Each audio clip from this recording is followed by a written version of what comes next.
This is the story about an incident where my friend was almost killed by a stranger.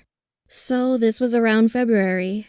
I was heading home after hanging out with my best friend as usual.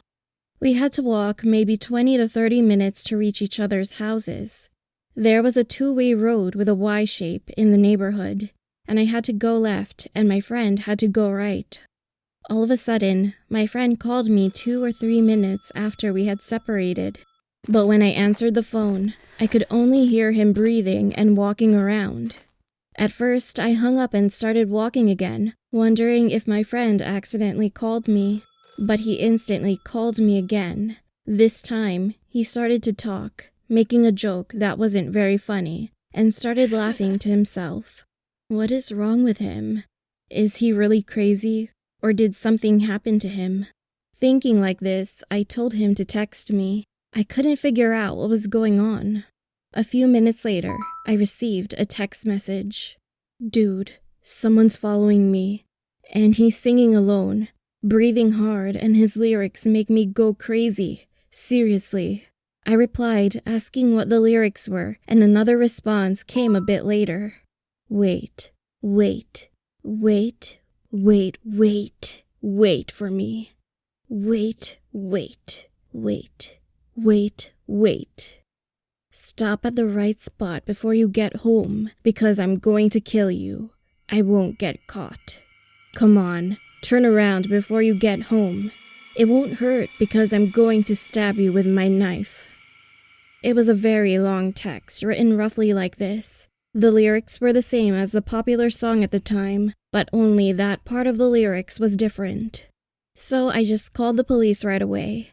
Yes, just go straight ahead in front of the alley. Please, come quickly. In fact, both the right and left roads were alleys, and there was a row of fancy buildings around the place.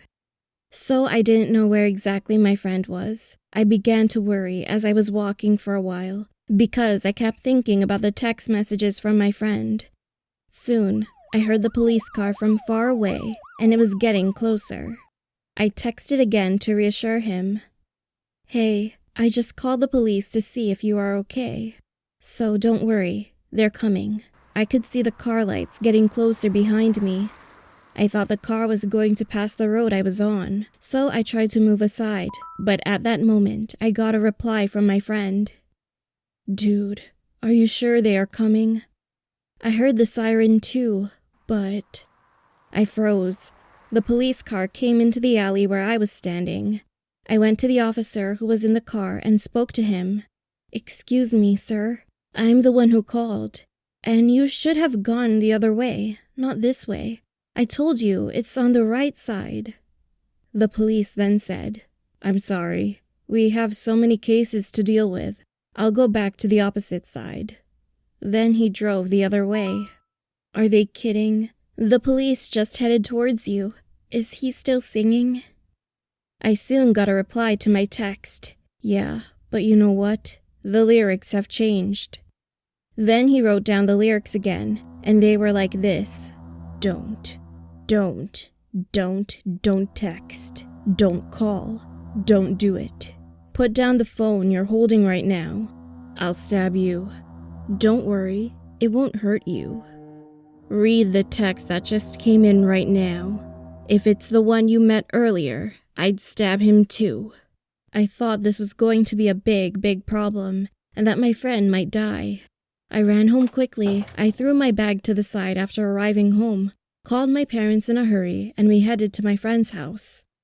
My parents and his parents incidentally went to the same place from elementary school to high school, so they got along well.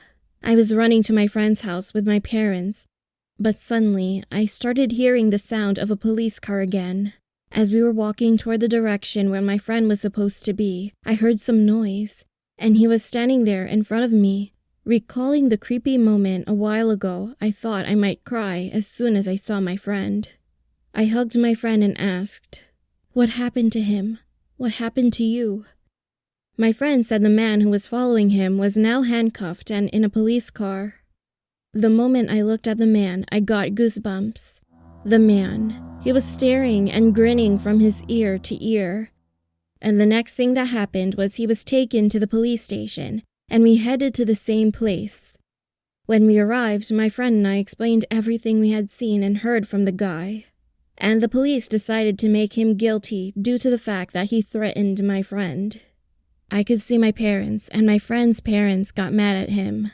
By the way, it was the first time I knew my mother was really good at cursing at someone. Then the police told us that we could go now.